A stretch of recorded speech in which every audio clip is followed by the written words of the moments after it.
Merci Élise, bonsoir à tous. Ce soir, on vous propose un voyage dans un monde que vous ne connaissez peut-être pas encore. Ce monde, c'est celui de l'ADN pour tous. Aujourd'hui, on est en mesure de tout savoir, de vos origines, de vos racines. On peut aussi connaître vos prédispositions à certaines maladies, à vos goûts alimentaires ou encore à certains comportements. Ce monde existe déjà et on vous en parle tout de suite dans Complément d'enquête.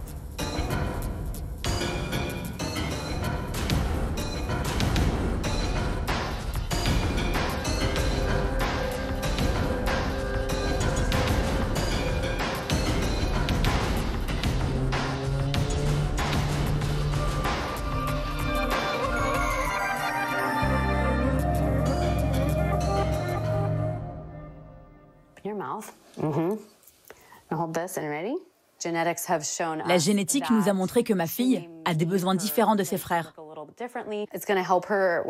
En connaissant ses gènes, je ferai en sorte qu'elle grandisse bien, qu'elle ait une bonne musculature et qu'elle évite les blessures.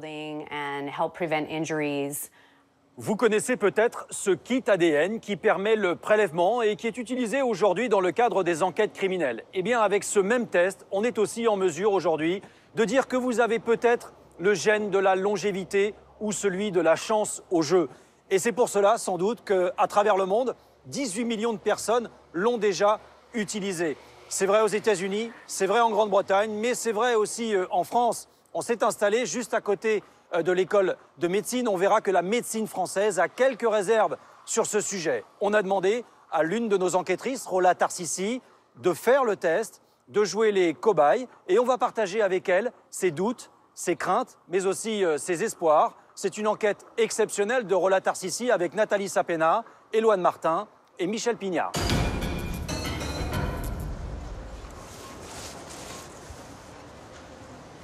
Avant de monter dans son avion, Guillaume a la boule au ventre.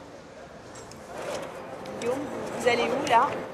Ah bah alors là, je vais aux États-Unis voir ma sœur biologique que je ne connais pas du tout, donc je suis super nerveux en fait. Ah d'accord, ça va, merci. Il a grandi dans une famille heureuse, aimante. Mais depuis toujours, il a le sentiment qu'il lui manque quelque chose. Guillaume est un enfant adopté. Grâce à un simple test ADN sur Internet, il vient de découvrir qu'il avait une demi-sœur biologique au Texas. Guillaume lui a déjà parlé sur Skype, mais il a un besoin physique de rencontrer sa nouvelle famille.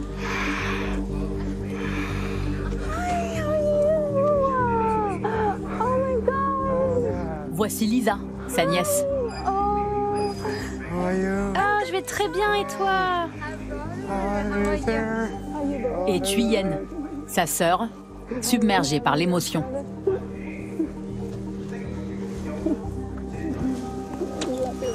Je t'aime tant. Oui. Oui, je suis heureuse de te voir enfin, mon frère. C'est la grande sœur de... Enfin, on a une histoire, hein. We have history, hein. We have history. Je t'aime, mon frère. I love you too. I love you too. Il ressemble à maman. Ouais, il ressemble à ma mère, à notre mère. Ils ressemble beaucoup. Il ressemble beaucoup à maman. Ma famille. On est de la même famille. Si Guillaume et sa sœur sont enfin réunis, c'est grâce à un test génétique qu'il a acheté sur Internet. Retrouver des proches, découvrir vos origines, voilà les promesses de ces tests ADN dits récréatifs. Un échantillon de salive et une soixantaine d'euros, le cadeau idéal pour Noël. Vendu par des laboratoires privés à grand renfort de marketing. L'été dernier, l'un d'eux a fait appel à 8 stars du foot pour faire sa promo. Parmi elles, Lothar Matthäus, légende allemande. I think I have DNA from East Europe. Qui découvre très amusé qu'il est en fait à 24% anglais. I play for the wrong nation. Le français Robert Pires, lui, Italien. est à 38% italien. Congratulations. L'ADN pour tous, Un marché en plein essor. Plus de 17 millions de kits vendus aux États-Unis. Certains labos vont jusqu'à vous indiquer vos prédispositions au cancer du sein ou à la maladie d'Alzheimer, quitte à vous rendre parano. Vous l'avez compris comme une sentence de mort? Absolument. Avec une démence, un Alzheimer, vous ne pouvez pas vous prendre en charge. C'était terrifiant. Des tests interdits en France, sauf sur prescription médicale ou judiciaire. Peut-on se fier à ces labos privés? Est-on prêt à tout savoir sur ses origines? La tentation est grande. Alors moi aussi, j'ai décidé de faire un test ADN. Je sors tout? Je m'appelle Rola. Les dossiers compromettants. Le Rolalix. Et ce dont je suis sûre, c'est que je suis née à Beyrouth. Donc ça, c'est ton père. De parents libanais. Ça, c'est ta mère. Ça, c'était juste avant l'arrivée. Canon, ta mère. Et elle a un brushing de ouf. Alors, il y a une gestion du brushing dans la famille. Parce que regarde, dingue. il a été comme ça. On est quand même vraiment sur du brushing. Oh là là, cette crinière. Alors, est-ce qu'il y a un gène cheveux? Cette quête des origines est l'occasion de raconter à mon amie Zoé les circonstances de mon arrivée à Paris. Donc là, t'as l'attestation, c'était mon document de circulation quand je suis arrivée en France. Mon histoire Qui date de 85. et celle de beaucoup d'autres déracinés. Avec ma famille, nous avons quitté un Liban ravagé par la guerre civile au milieu des années 80. Depuis cette époque, je vis à Paris. Donc ça, c'était tes premières années à l'école Exactement. française, Ça quoi. devait être en CP ou en CE1, ouais, quand tu es arrivée. À 18 ans, j'ai été naturalisée. Française, cette identité a toujours été très claire pour moi. Les doutes, ils venaient des autres. Et c'est marrant parce qu'en fait, moi, je m'étais jamais vraiment posé la question de... Enfin, je suis française, je suis pas née en France, mais je vis en France depuis toujours, je suis mariée avec un Français. Et en fait, après, tu as eu la période des attentats où finalement, un peu malgré moi, je me suis retrouvée un peu retranchée dans mes camps. C'est-à-dire que tout le monde te demandait, mais toi, qu'est-ce que t'en penses et tout. On t'a renvoyé ton arabitude c'est ça, un peu. visage. Ouais, un peu. Bizarrement, c'est à ce moment-là que j'ai pris conscience que mes racines orientales étaient en fait ma richesse. Ce test ADN, sur lequel je suis en train de faire un reportage, est pour moi la chance de reconstituer l'histoire de mes ancêtres. Pour 79 €, je commande donc un kit sur Internet. Ça n'a pas l'air bien compliqué. Pour de meilleurs résultats, ne pas manger, boire, manger du chewing-gum ou fumer pendant 30 minutes avant de collecter votre DNA. Un coton-tige frotté contre mes joues pour récolter des cellules. Pendant 60 secondes, on n'a pas l'air très malin. Les tubes dans une enveloppe. Direction le Texas. Je saurai tout dans 4 semaines. En attendant, je vais être honnête, je n'ai pas la moindre idée de la manière dont ça se passe un test ADN. Rendez-vous pris au sein des saints, le Génopôle d'Evry. En fait, un chercheur, il a la pipette. Première leçon. Donc ça, c'est vraiment l'outil de base. Sans ça, on ne fait rien. Et d'ailleurs, ce qui provoque des tendinites de temps en temps, je vous assure. Hein. Vous voulez d'ailleurs essayer? Avec Jean-François Deleuze, l'un des généticiens les plus réputés de France. Non, non, vous touchez pas avec la main, vous allez directement avec la pipette dedans. Ça ressemble Un échantillon d'ADN, ça se transfère comme ça, de tube en tube.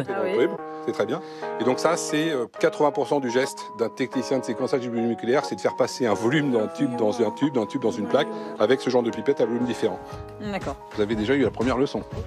Donc là, je vais vous emmener donc dans la salle des séquenceurs, qui est une salle à accès contrôlé. Je vous en prie. Pour savoir ce qu'il contient, un ADN doit être séquencé. Leçon numéro 2. Dans cette salle ultra sécurisée, où des échantillons sont analysés pour faire avancer la recherche sur les maladies génétiques. Alors, le séquençage, c'est quoi? C'est l'ADN, c'est une macromolécule. Donc ça veut dire macro, ça veut dire que c'est une grosse molécule. Cette molécule est composée de 4 bases, un code secret de 4 lettres, avec des combinaisons infinies.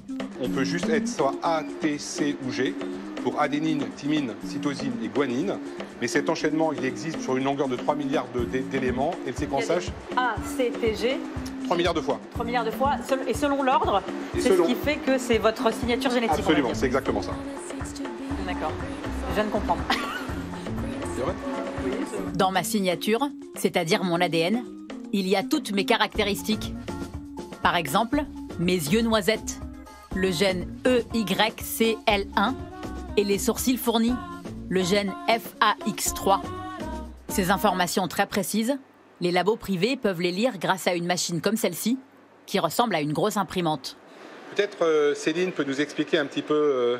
Céline? On va insérer notre échantillon à sa place. Là, il y a tous les réactifs que la machine a besoin pour faire son séquençage.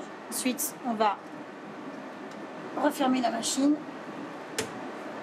À partir de ce moment-là, la machine a l'échantillon. Ouais. Après, on va lui déposer la surface de verre sur laquelle l'échantillon va être injecté, puis les réactifs. Et une fois qu'on a inséré ça, c'est parti. Concrètement, le résultat, il ressemble à quoi? Concrètement, le résultat, c'est purement un fichier informatique. On passe d'un échantillon biologique à un fichier informatique. Savoir qui vous êtes. Et pour savoir d'où vous venez, les laboratoires comparent une partie de votre ADN à celui de populations type, identifiées dans différentes zones du monde. En fonction du nombre de correspondances, le test vous donne une estimation de vos régions d'origine avec un pourcentage. C'est grâce à cette méthode que Guillaume a percé le mystère de son identité. Je suis 51,1% de l'Asie de l'Est et natif américain. Ensuite, j'ai du sud-saharien et africain 42,6%, d'européens 5,7%, quand même, s'il vous plaît. Je ne sais pas d'où ça vient. Et quand ça s'est révélé, ça a été incroyable. Parce que là, on continue West African, donc c'est... Guillaume avait presque 50 ans quand il s'est décidé à faire un test ADN. Quelques semaines plus tard, quand il a reçu ses résultats, il a eu l'impression de renaître. Moi, quand je me regarde dans la glace, et qu'est-ce que je me suis regardé dans la glace quand j'étais gamin, mais tout le temps. J'avais aucune référence. Oui, je voyais des copains blacks, je voyais des copains brésiliens, des copains chinois, vietnamiens. Vous disiez quoi? Je me disais, je ressemble à aucun d'eux, parce que eux étaient... Jusqu'alors, Guillaume savait seulement qu'il avait été adopté au Vietnam. Ça, c'est la photo que votre maman a reçue avant de vous adopter. Exactement, elle a reçu une photo, parce qu'elle n'est pas allée au Vietnam me chercher. Je suis arrivé par avion, avec plein d'enfants. Arrivé en France à 14 mois, choyé par sa famille adoptive. Là, c'est mes deux sœurs et moi quand j'ai commencé la danse quand j'étais petit. Donc, une carrière de danseur professionnel et de chorégraphe. Guillaume a réussi sa vie. Mais une question le hante. Qui sont ses vrais parents? Après avoir reçu les résultats de son test, il a cliqué sur cet onglet « DNA Relatives ». Comme un réseau social, ce site met en relation les personnes qui partagent les mêmes gènes. Alors DNA Relatives, c'est les personnes qui matchent avec moi sur le même, avec mon ADN. Donc j'ai cliqué et là ça a été la chose hallucinante puisque en cliquant, je suis tombé sur demi-frère Joe Nguyen. Combien de pourcents? Alors 26,8%. Alors. C'est énorme. Ah bah 26,8%. Il faut savoir que 100% c'est des jumeaux homozygotes. Incroyable. 50% c'est des frères, frères et sœurs, père, mère. Ensuite, 25% c'est grand-père, grand-mère, demi-frère, demi-sœur. À partir de 12%, c'est cousins, cousines, oncles, tantes. D'accord. Et donc là, vous vous appelez? Ah bah là, on s'est appelé, mais on s'est même pas parlé tout de suite. On a commencé à... Enfin, on sanglotait comme deux gamins. On savait pas quoi se dire. C'était « Hi, brother ». Ah non, ça a été super fort. Ça a été quelque chose d'incroyable. Et ce qui était incroyable, c'est ce qui m'a révélé, parce que moi, c'était bon, je l'avais découvert, mais il m'a révélé quoi? Il m'a révélé que on était 7 enfants. Il m'a révélé que ma mère biologique était vivante, qu'elle était aux États-Unis à la Nouvelle-Orléans. Guillaume saute dans un avion et serre enfin sa mère biologique dans ses bras. Donc il y a quelque chose de scientifique qui devient quelque chose d'émotionnel. Ah bah en fait. complètement, ah bah complètement. C'est pour ça que je dis faire un test ADN, en tout cas dans mon cas, et j'espère que ça peut parler à des gens, c'est quand même en termes émotionnels et de découverte de soi, formidable.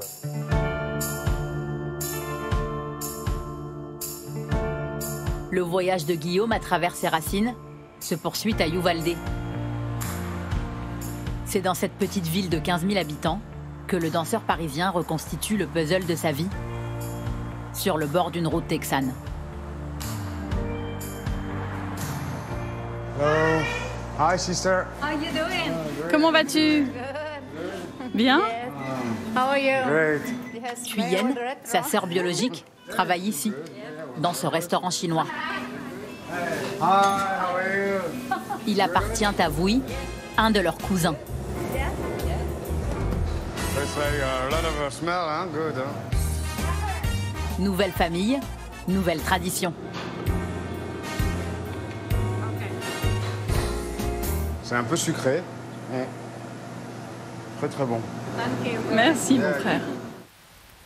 Guillaume et Thuyen ont une petite semaine pour apprendre à se connaître. This is for you. Merci, mon frère. Il a apporté quelques souvenirs de Paris pour sa sœur, C'est joli. pour Yuen Tran, son mari, et même pour Vui, le cousin cuistot.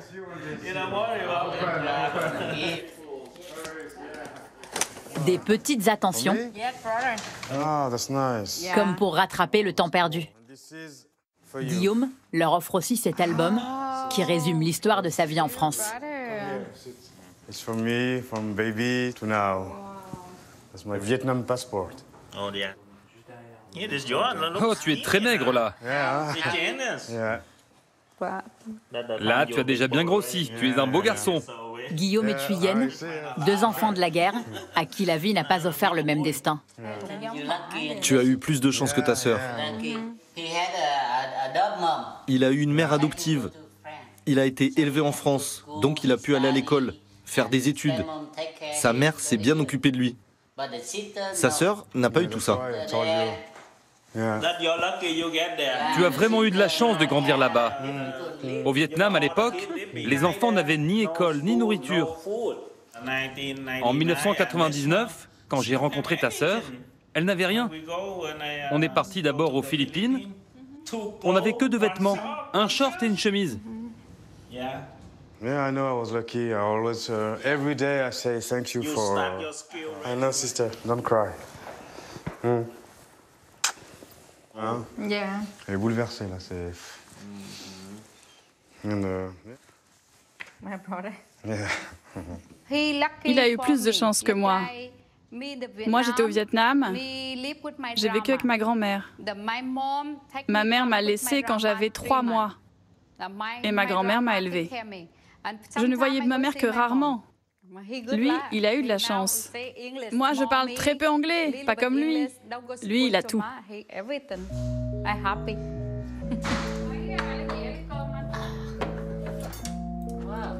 Great. Oh, yes. Ces retrouvailles miraculeuses, Oh, that's wonderful. Guillaume les doit à un géant américain des tests ADN. Oh, brother. Cheers.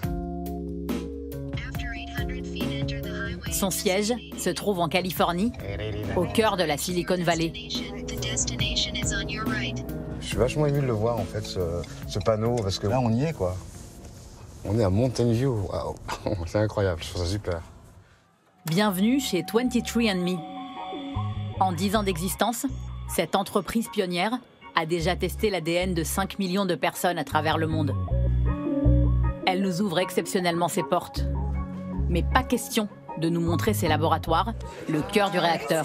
Nice to meet you. Hi, Raza.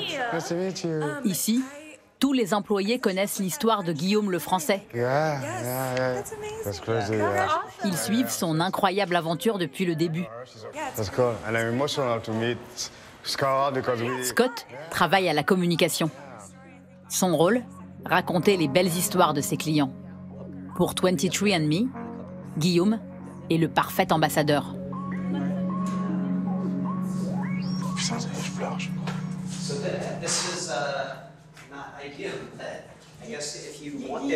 Guillaume est très ému.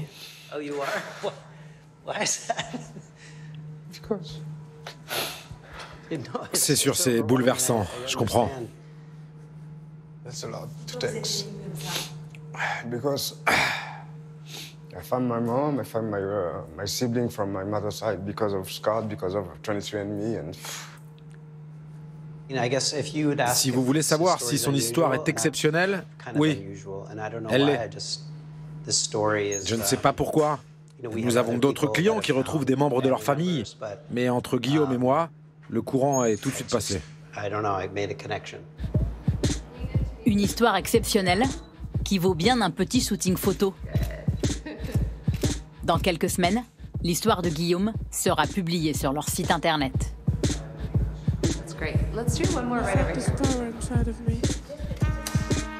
Ces tests ADN peuvent faire de votre vie un conte de fées. Ils ont aussi le pouvoir de vous gâcher l'existence. Depuis qu'il a 13 ans, Christophe est un mordu de généalogie. Vous ne verrez pas son visage, car il vient de découvrir un secret qui pourrait bouleverser toute sa famille. Il a commandé un test ADN pour sa mère et son oncle. Mais quelques semaines plus tard, quand il reçoit les résultats, c'est la douche froide. Boum, grosse surprise, quand j'ai reçu le test, ça indiquait demi-frère et demi-sœur. Ça veut donc dire, logiquement, l'un des deux n'est pas l'enfant de mon grand-père. Énorme surprise. Et ma quête, à partir de ce moment-là, depuis ces dernières semaines, ça a été de savoir, mais lequel est le véritable enfant du grand-père, ma mère ou mon oncle? Vous aviez à tout prix envie de savoir. Je voulais absolument savoir. Christophe le détective ne dit rien à sa mère et poursuit son enquête. Il envoie au laboratoire un échantillon de salive d'une cousine cette fois-ci. Là, boum, encore une plus grosse surprise. Ça indiquait pour cette cousine qu'elle n'était la cousine ni de ma mère, ni de mon oncle. Donc là, ce qui veut dire... là vous cogitez dans ces cas-là. Vous vous dites, tiens, qu'est-ce qui se passe? Donc, est-ce que je comprends bien ce qui est en train de se passer ou pas? Possiblement, ma mère et mon oncle, ni l'un ni l'autre, n'est l'enfant de mon grand-père. La grand-mère aurait trompé son mari.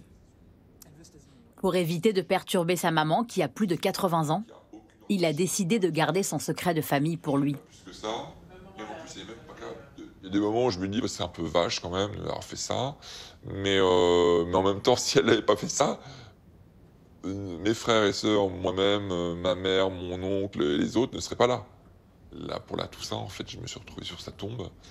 Et là, intérieurement, je me suis dit, tu m'as quand même pas tout dit. Hein. Et quand même, tu nous as joué un sacré tour. Mais j'imagine que plus ça va venir avec le développement de ces tests, plus il va y avoir des grosses surprises.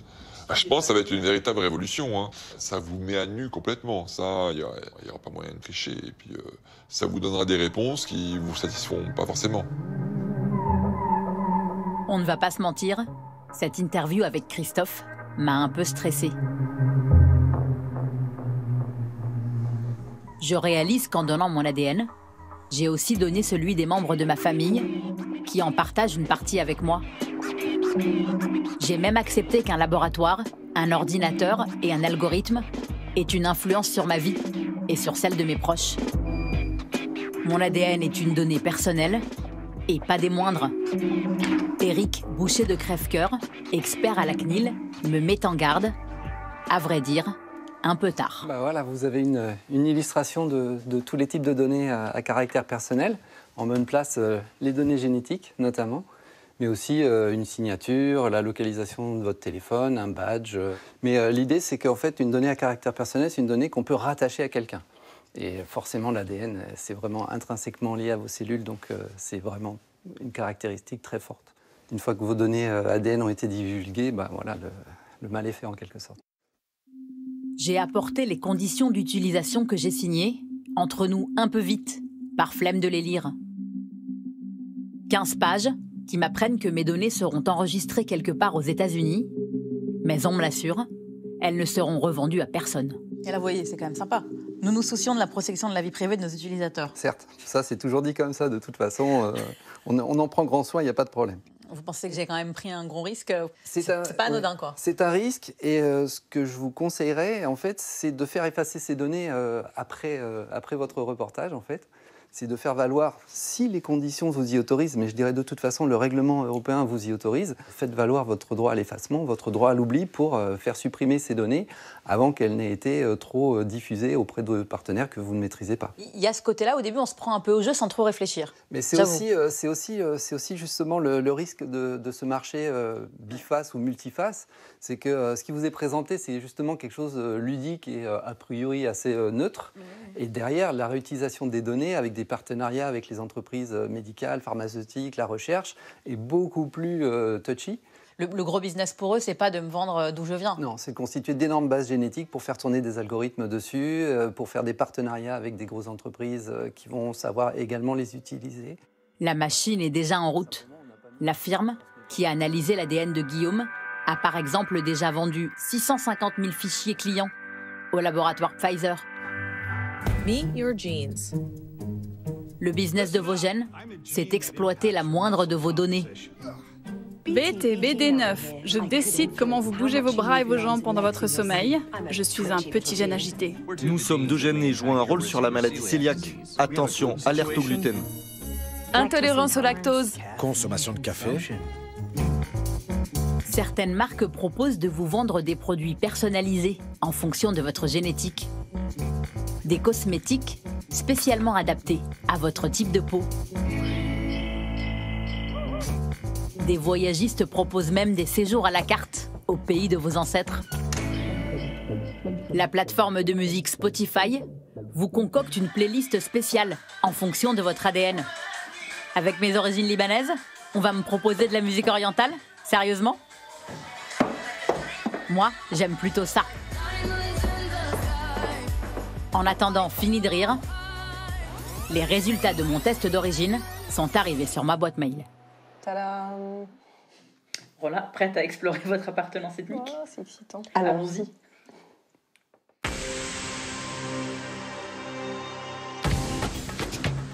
« 22% moyenne orientale seulement.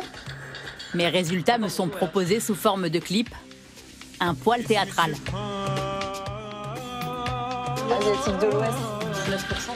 Avec une musique spéciale pour chaque coin du globe. 16% nord-africaine, comme une petite musique qui va bien.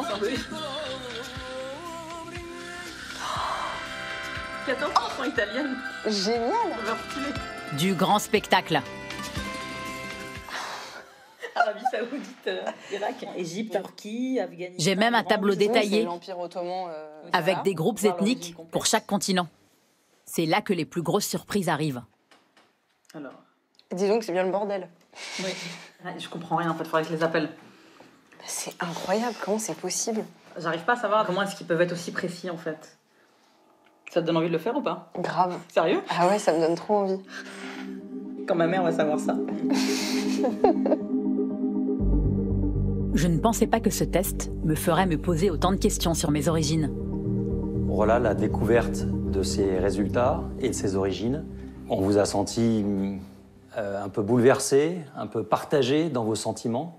Je pense que, quoi qu'on me dise, ça m'aura étonnée, ça m'aura surprise. On m'avait dit, tu as des origines de Perpignan, donc je m'étais dit peut-être que j'aurais des origines françaises. En fait, j'en ai pas, et en fait, c'est pas grave, en fait, c'est aussi drôle. Je pense que, quoi qu'on vous dise, vous êtes surpris, du coup, ça vous donne envie d'aller visiter ces endroits-là, ça vous donne envie d'aller même creuser dans votre arbre généalogique pour savoir d'où ça vient. Moi, on me dit, effectivement, voilà, j'ai des origines irakiennes, on me l'a toujours un peu dit, donc j'ai toujours su que du côté de ma mère, on venait de ces coins-là. Ça donne envie, effectivement, d'aller creuser, de savoir qui c'était, quand, à quel moment, qui a croisé qui. Enfin, c'est ça aussi qui est assez drôle, en fait. Il n'y a pas de déception?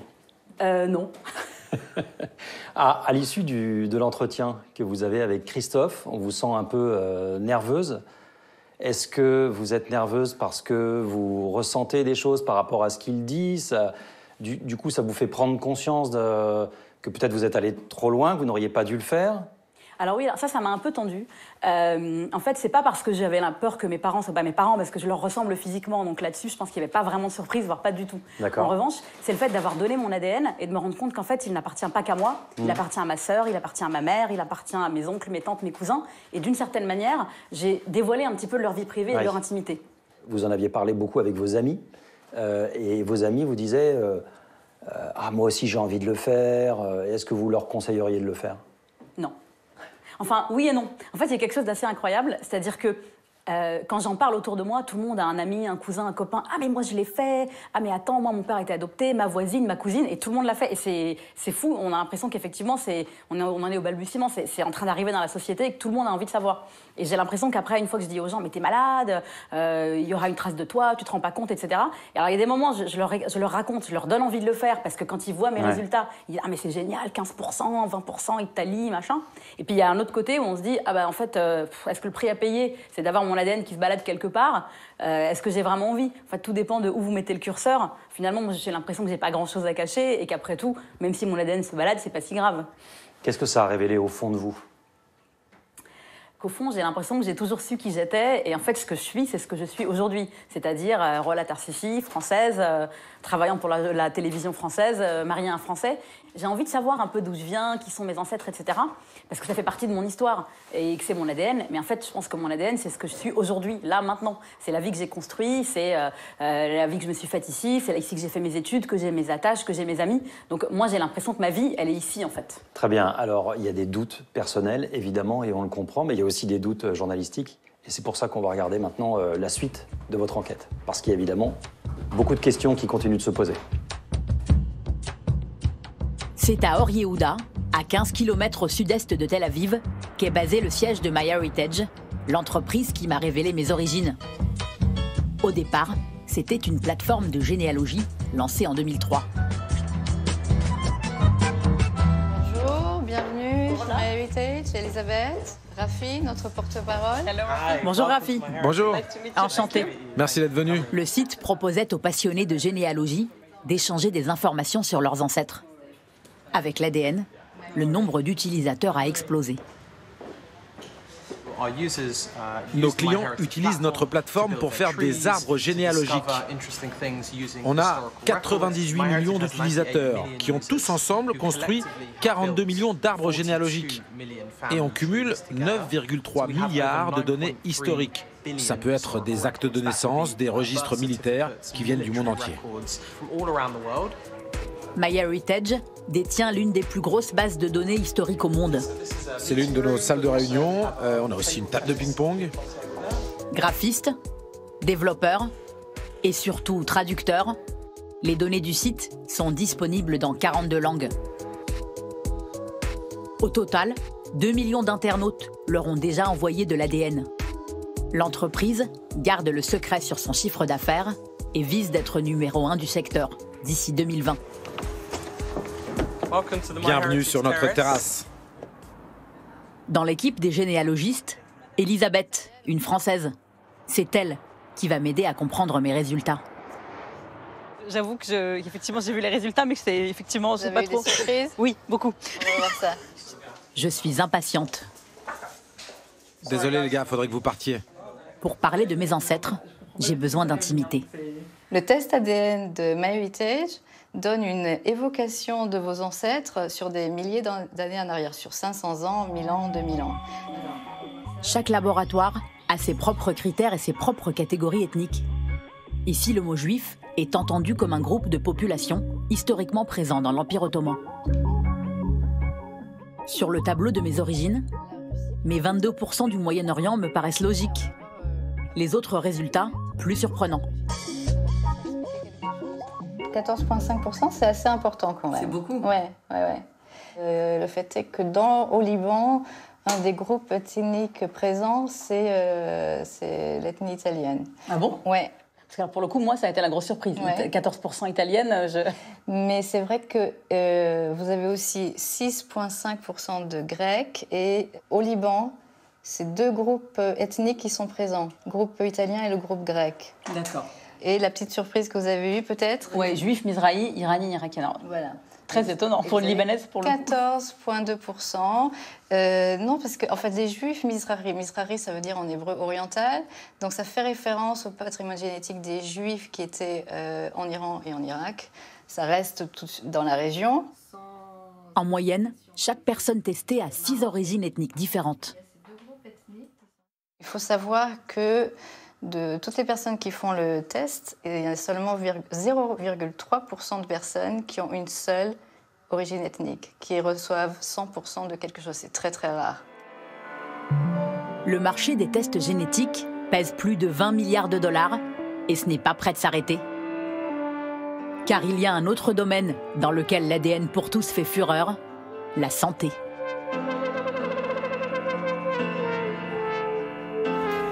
J'ai commandé au bureau un nouveau test, 2 fois plus cher, 180 $. Celui-ci va me parler de mes origines, mais aussi de mon avenir. Parce que là, qu'est-ce qu'on te promet avec ça?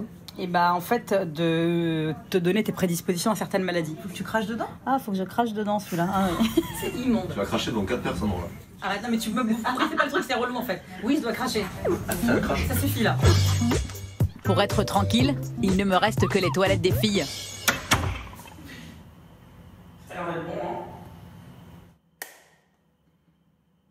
Une drôle d'expérience pour moi. Mais il y a un pays dans lequel ce geste est banal. Aujourd'hui, 17 millions d'Américains ont déjà craché dans un tube. Ici, le Genutainment comprenait génétique et divertissement et partout. Les tests ADN se vendent dans les supermarchés à coups de pub et de prix cassés. Ils envahissent les shows télévisés. Retrouver sa famille biologique ou retracer ses origines devient un spectacle. Nous allons faire un test comparatif avec des vrais triplés de Californie. Kelly, Kelsey et Corey. Vous êtes de vrais triplés, donc avec ces 3 laboratoires, on devrait avoir exactement les mêmes résultats. Spectacle aussi, quand ce suprémaciste blanc, Craig Cobb, antisémite et raciste revendiqué, découvre en direct à la télé le résultat de son test. Craig Cobb a donc fait un test génétique pour déterminer l'origine de ses ancêtres. 86% européens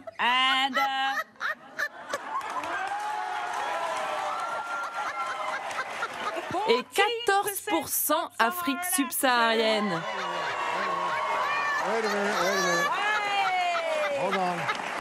Allez mon frère.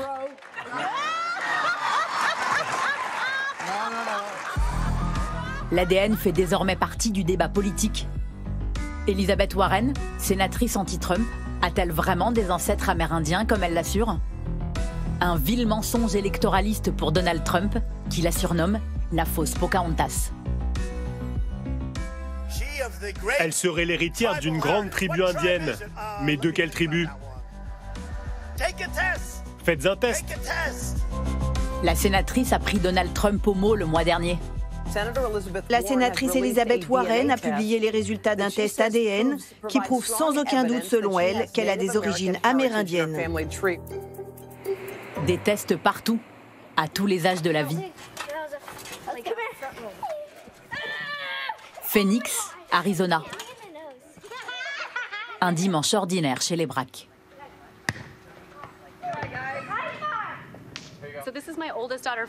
Voici ma fille aînée, Finlay, 12 ans. Elle fait de la gym en compétition. Ma plus jeune fille, Dylan, 7 ans. Elle joue au volley, elle est très dynamique. Et mon fils, Jackson, 10 ans, lui fait du baseball et du volleyball. Tout le monde est très sportif dans la famille? Oui, on est tout le temps dehors. En Arizona, la météo est tellement agréable.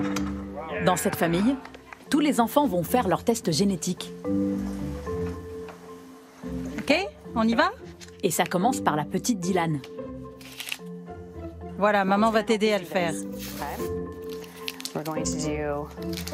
Est-ce que Jackson et Finlay l'ont déjà fait? Pas encore, mais ils vont bientôt le faire. Ouvre la bouche. Avec ce coton-tige, Sharon prélève l'ADN de sa fille et recevra les résultats dans 15 jours. Ouvre bien grand. Le labo lui a assuré que les informations ne seront pas revendues ni exploitées. Sharon utilisera les résultats pour individualiser l'alimentation de sa benjamine. Bon, tiens-moi ça. La génétique a démontré que ses besoins alimentaires pourraient être différents de ceux de ses frères et sœurs. Même chose pour les vitamines. En connaissant ses gènes, je ferai en sorte qu'elle grandisse bien, qu'elle garde une bonne musculature, qu'elle évite les blessures. Même à l'école, ça va l'aider. Je crois vraiment qu'avec cette combinaison sur mesure de nourriture, de sport et de vitamines, elle va apprendre au mieux de ses capacités.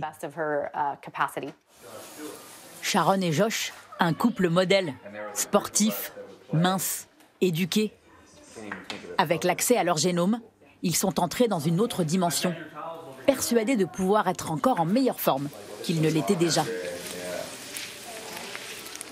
Sharon utilise un test fabriqué par le laboratoire dans lequel elle travaille. Un test positionné bien-être et santé qui ne couvre pas les maladies cardiovasculaires ou le cancer. Voici les comptes rendus bien-être et santé de nos tests ADN. Ils donnent nos prédispositions génétiques sur la nourriture, les compléments alimentaires, le sport, le stress, et même si nous pouvons ou pas métaboliser l'alcool ou la caféine. Ce que j'ai réalisé en lisant mon rapport, c'est que je devais faire plus de musculation, comme soulever de la fonte, et moins de sport d'endurance. Ça tombe bien, j'aime pas trop courir. Moi, par exemple, dans cet indicateur fringale, je vois que j'ai tendance à ne pas me sentir rassasiée quand j'ai mangé. C'est ce qu'on appelle la satiété. Je dois vraiment faire attention à ça. Boire de l'eau, attendre avant de me resservir, mâcher lentement. Et voilà à quoi ressemble une assiette génétiquement équilibrée. Les Braque sont résolument passés à la diététique du futur. J'ai composé mon assiette en adéquation avec ce graphique. J'ai mis un peu plus de glucides que Josh, lui en a moins. Et comme j'ai besoin d'en avoir davantage, je mets donc plus de haricots. Lui doit avoir plus de protéines, donc il a plus de poulet. Et tous les deux, nous mettons assez peu de guacamole, car par prédisposition génétique, nous ne métabolisons pas bien l'avocat.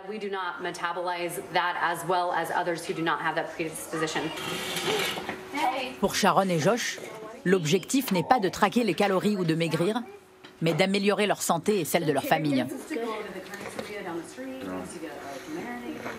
Je n'ai que 40 ans, je veux vivre longtemps et faire ce qu'il faut pour ça, ne pas me tromper dans mes choix alimentaires. Il y a aussi les enfants, on s'inquiète toujours pour eux. Moi, je veux qu'ils vivent longtemps et en bonne santé. Et les tests génétiques, c'est une bonne base. L'employeur de Josh a proposé à tous ses salariés de faire ce test, pour les encourager à veiller à leur santé et gagner en productivité. Vivre longtemps, c'est aussi réussir à éviter des maladies graves que certains gènes peuvent provoquer. En 2013, l'actrice Angelina Jolie révèle avoir subi une double ablation des seins pour se prémunir du cancer. Elle a 39 ans. Je suis porteuse du mauvais gène BRCA1 qui augmente considérablement mon risque de développer un cancer du sein et des ovaires. Un gène hérité de sa mère, morte à 56 ans d'un cancer du sein. Électrochoc mondial. Cette révélation a provoqué aux États-Unis une ruée sur les tests ADN en libre accès. Ruée qui ne s'est pas démentie depuis. Il faut aller dans le New Hampshire pour rencontrer une jeune femme dont le parcours médical ressemble à celui d'Angelina Jolie. Mais version film d'horreur. Séparée de son mari depuis peu, Elisha vit seule dans une petite pièce au-dessus du garage, en attendant mieux. Désolée, c'est pas vraiment rangé ici. Comme l'actrice hollywoodienne, elle a vu sa mère mourir d'un cancer. Comme elle a réclamé un test génétique. Son médecin lui annonce qu'elle a un très fort risque de contracter un cancer du sein ou des ovaires. Il lui conseille une chirurgie préventive. Comment vous avez réagi ? Je lui ai dit, laissez-moi y réfléchir tranquillement chez moi. Et finalement, j'ai décidé de le faire, de les laisser m'opérer pour éviter de vivre ce que ma mère avait vécu, la chimio, la radiothérapie. Quelques semaines après les résultats, Elisha passe sur le billard.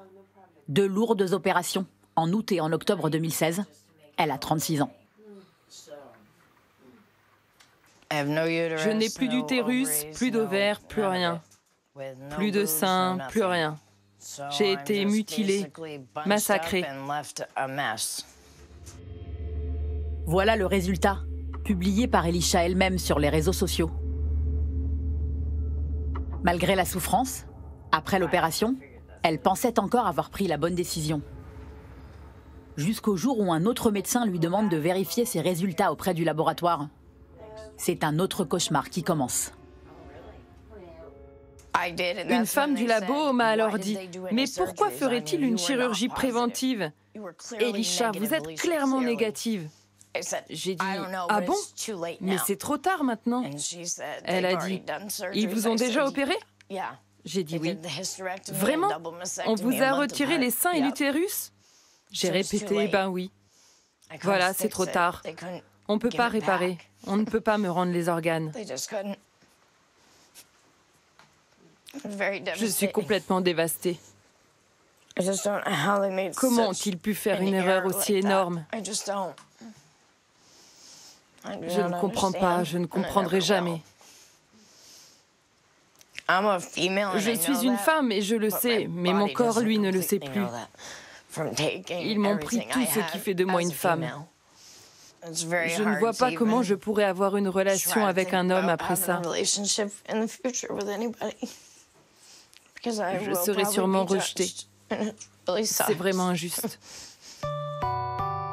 Elisha a aujourd'hui 38 ans, elle est ménopausée. Elle a pris 20 kilos, souffre de bouffées de chaleur, de douleurs dans la poitrine. Elle a gagné son procès. L'indemnisation lui permet tout juste de vivoter. Mais il y a d'autres risques que celui d'une chirurgie inutile, moins visible, mais très angoissant. Matt Fender en a encore la chair de poule. L'an dernier, il apprend qu'il va plonger dans une forme grave d'Alzheimer précoce à 35 ans. En 2013, ce trentenaire new-yorkais a été parmi les premiers à faire un test génétique santé à domicile. À l'époque, rien de notable. Mais Matt, obsédé par sa santé, a pris l'habitude de réactualiser son test avec les dernières études. Le 7 décembre dernier, quand il découvre son ultime mise à jour, c'est un séisme. Ce soir-là, j'avais prévu d'aller courir avec mon petit ami James. Même si je savais que je devais faire de plus longues recherches, en 15 minutes, j'ai découvert que j'aurais sans l'ombre d'un doute la maladie d'Alzheimer. C'était écrit « définitivement pathogène ». Dans les rapports génétiques, en général, on voit « vous avez un risque plus élevé » ou bien « vous êtes porteur d'une maladie ». C'est rarement blanc ou noir. Mais dans mon cas, ce n'était pas un simple risque. Cette mutation génétique allait déclencher la maladie. Vous l'avez compris comme une sentence de mort? Absolument. Je suis quelqu'un de responsable. J'économise pour ma retraite, je fais des efforts pour ma santé, et ça bien avant cette nouvelle.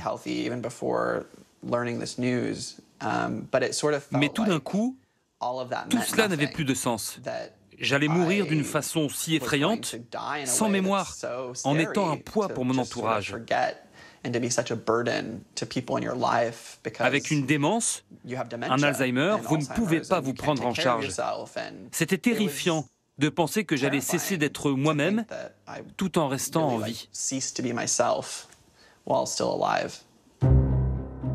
Matt ne se résigne pas. Il refait un test, puis un autre.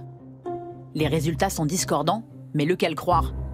3 mois d'errance pour obtenir enfin un rendez-vous chez un généticien et un test médical qui sera définitivement négatif.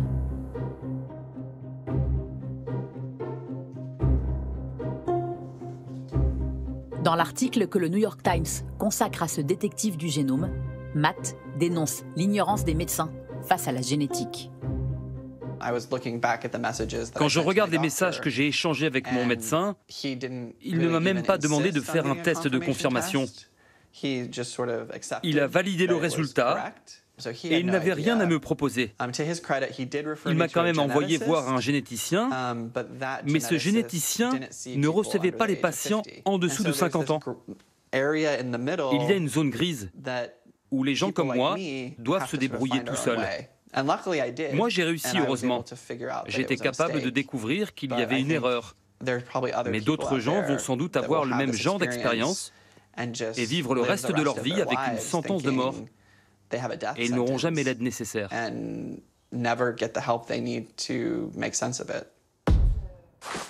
Matt Fender est tombé dans la marge d'erreur. D'après les laboratoires, elle est minime, 0,1%.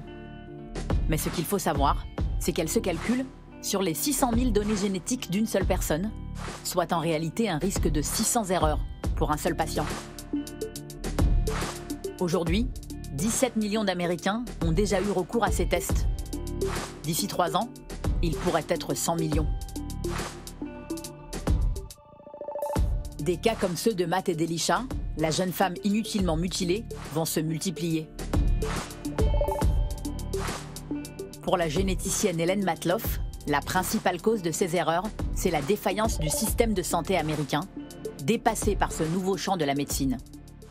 Nous savons que les médecins suivent quelques enseignements de génétique à la fac. Et après, la plupart n'en ont plus. Ils sont en plus très occupés, très focalisés sur leur spécialité. On ne peut pas leur demander en plus d'être des conseillers en génétique. Il n'y a pas beaucoup de spécialistes en génétique dans le monde. De fait, aux États-Unis, ils ne sont que 4 000 conseillers génétiques certifiés. 4 000 généticiens pour près de 300 millions d'habitants. Hélène Matloff a compris qu'il y avait là un déficit d'information et un nouveau business. Elle vient de lancer une plateforme Internet payante pour guider les consommateurs. Notre équipe de généticiens certifiés, de scientifiques et de défenseurs des droits vont répondre aux questions que vous vous posez, vous et votre médecin, à propos du résultat de vos tests. Pour Hélène Matloff, l'accès direct de chacun à son propre génome est un mouvement de fond.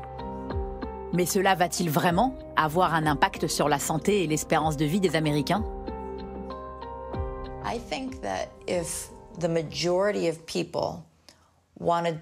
Je crois que si les gens voulaient vraiment être en meilleure santé, ils devraient d'abord ne plus fumer, utiliser de la crème solaire, ne pas être en surpoids ou obèse, faire de l'exercice et aussi signaler à leur médecin les maladies qui existent dans leur famille. La plupart des gens, en faisant cela, amélioreraient bien plus leur santé qu'avec un test génétique. Mais c'est beaucoup plus simple et rapide de faire un test. Des conseils simples, pleins de bon sens. Mais lorsqu'on est hypocondriaque, on peut vite devenir obsédé par ces tests médicaux. Quentin craint d'avoir dans ses gènes les mêmes maladies que sa mère, qui est schizophrène et bipolaire. Dès l'âge de 6 ans, il a assisté à des crises qui l'ont traumatisé. Ce qui m'a beaucoup marqué quand j'étais petit, dans mon enfance, c'est la maladie de ma mère, avec laquelle j'ai grandi. Ça m'a mis dans une anxiété, mais aussi un questionnement permanent. Je me suis vraiment interrogé sur l'hérédité de ce type de pathologie, donc les pathologies psychiatriques et les troubles du développement. Et c'est pour ça que dès que j'ai su, à l'âge adulte, dès que j'ai pu faire un test ADN, je l'ai fait. Et par la suite... Quentin ne comprend pas pourquoi la loi française interdit les examens génétiques. Alors il y a 3 ans, il a écrit à l'agence de la biomédecine. Alors, ils m'ont répondu que les examens des caractéristiques génétiques en France ne peuvent être entrepris qu'à des fins médicales dans des conditions très strictes. Le législateur a entendu protéger les personnes contre le développement des tests génétiques proposés sur Internet, dont la fiabilité et la qualité sont contestées par l'ensemble des professionnels. Donc je vous conseille vivement de répondre à ce type d'offre ou de solliciter ce type de test à l'étranger. Ça m'a pas du tout refroidi. Malgré les mises en garde de l'Agence de la biomédecine, Quentin transfère toutes ses données ADN sur des sites américains comme celui-ci pour obtenir son potentiel de risque de contracter des maladies. Un risque présenté sous la forme d'une courbe, comme celle-ci. Ça vous dit, si vous êtes plutôt de ce côté-là, c'est que vous n'êtes pas trop à risque. Si vous êtes plutôt de l'autre côté, ça veut dire que vous êtes à risque. C'est exactement ça. C'est par tendance en fonction de tout, de la somme de tous les variants génétiques, sur tous les gènes. Quentin devrait être soulagé. Selon cette courbe, il a autant de chances que le reste de la population d'être schizophrène. Au point, par rapport à la maladie de ma mère, j'ai pas plus de Vous êtes pile poil. Pile poil, je suis dans la moyenne, donc dans la norme, il n'y a pas de... Ces résultats, il les a eus il y a 5 ans. Depuis, il est devenu accro à ces sites qui lui proposent des pronostics sur des dizaines de maladies plus ou moins graves. On voit des choses sur le sommeil, on voit des choses sur les cancers. Mais aussi la propension à l'alcoolisme, au diabète, aux maladies cardiovasculaires. Quentin a passé toutes les pathologies au crible. Avec le temps, ça va mieux. Il prend ses résultats avec distance. Par exemple, Alzheimer, je serais beaucoup plus à risque par rapport à la norme. Là, il est écrit plus haut que 95% que la population générale. On appelle ça, je suis dans le top 5%. Ça vous stresse pas, ça? Non. Pourquoi? Comment ça se fait? Moi, je serais hyper stressée à votre place. Non, c'est vraiment... Je serais en train de faire des sudoku toute la journée. Je peux très bien avoir un score faible et puis avoir Alzheimer plus tard.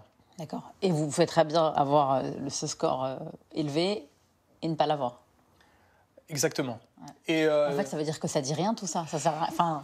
C'est pour ça que quand on utilise ce genre d'outils, il faut toujours essayer de garder une espèce de recul qui est parfois difficile à avoir. Aujourd'hui, Quentin pense avoir suffisamment de recul avec ça. Il se sert même de son génome pour draguer les filles. Sur un site de rencontre, j'ai voulu jouer là-dessus. J'ai injecté dans ma description quelques variants génétiques et en utilisant avec un peu d'humour. Et ça donne quoi? Et ça a donné... je suis homozygoté sur le RS18 15 739 du gène alpha-actinine 3 sur le chromosome 11. Mes fibres musculaires à contraction rapide sont de moins bonne qualité que la majorité de la population. Je ne serai jamais sprinter de haut niveau, mais ça ne m'empêche pas de faire des galipettes correctes au lit. Et ça m'a permis d'enclencher des rendez-vous, quoi. Ça fonctionne. Tout l'entourage de Quentin connaît sa passion pour son ADN. Franck, ça va?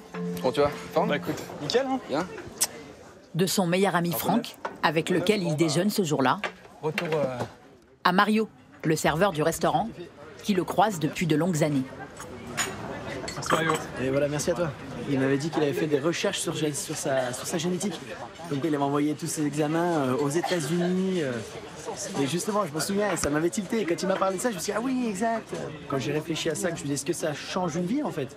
Tu changes ton rythme de vie en fait par rapport au résultat que tu as eu, ou est-ce que ça... Enfin, personnellement, ouais. Ouais, ça a accentué. Ça l'a accentué encore. Ça peut faire peur un peu quand même, non? Enfin, de savoir, ouais, je préfère rien savoir et si jamais ça tombe, ça tombe. De toute façon, c'est comme ça. Que de me dire, ouais, il va peut-être m'arriver quelque chose. Et là, je vivrai plus comme avant en fait. Je me lèverai plus de la même façon, je mangerai plus de la même façon. Donc non, j'ai pas envie, ça m'intéresse pas. Je préfère être libre en fait, voilà. Deux amis, deux visions du monde. Allez, je vais laisse continuer. Du coup, je me pose la question moi aussi. Est-ce que c'est vraiment une bonne idée de vouloir tout savoir? Les résultats de mon test sur mes risques de maladie viennent tout juste d'arriver. Et vous savez quoi? Je crois que je suis plutôt comme Mario. À la poubelle mes résultats. Je préfère ne rien savoir.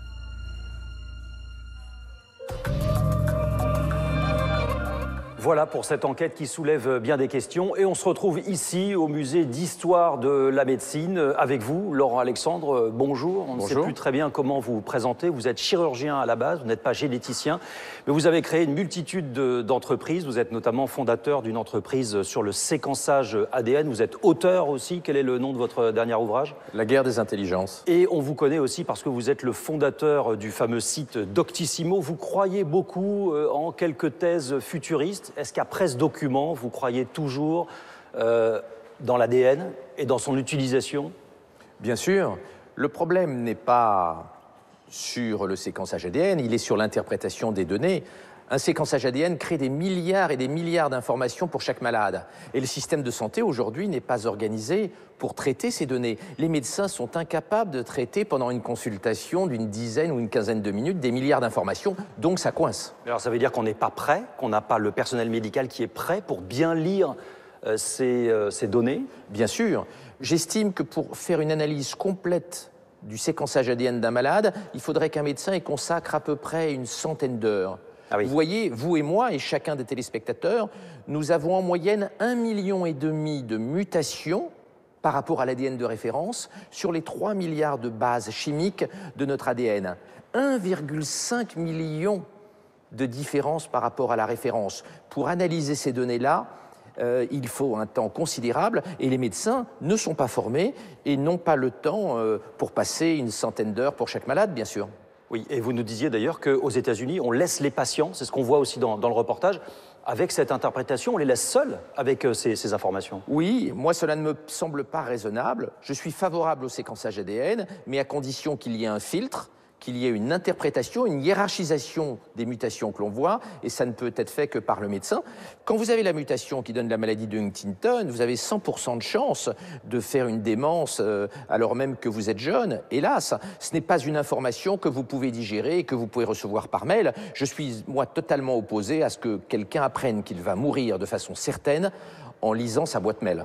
Rola Tarsissi, elle a bien fait, notre reporter, elle a bien fait de ne pas ouvrir ce fameux mail avec ces données médicales? Moi, à sa place, j'aurais regardé les résultats. Vous l'avez fait, vous, le test, d'ailleurs? Avec mon médecin. Je ne l'aurais pas fait seul, mais j'aurais amené les résultats à mon médecin. D'accord. Et vous l'avez fait, ce test? Oui. Qu'est-ce qui vous a appris sur vous? Je ne vous le révélerai pas.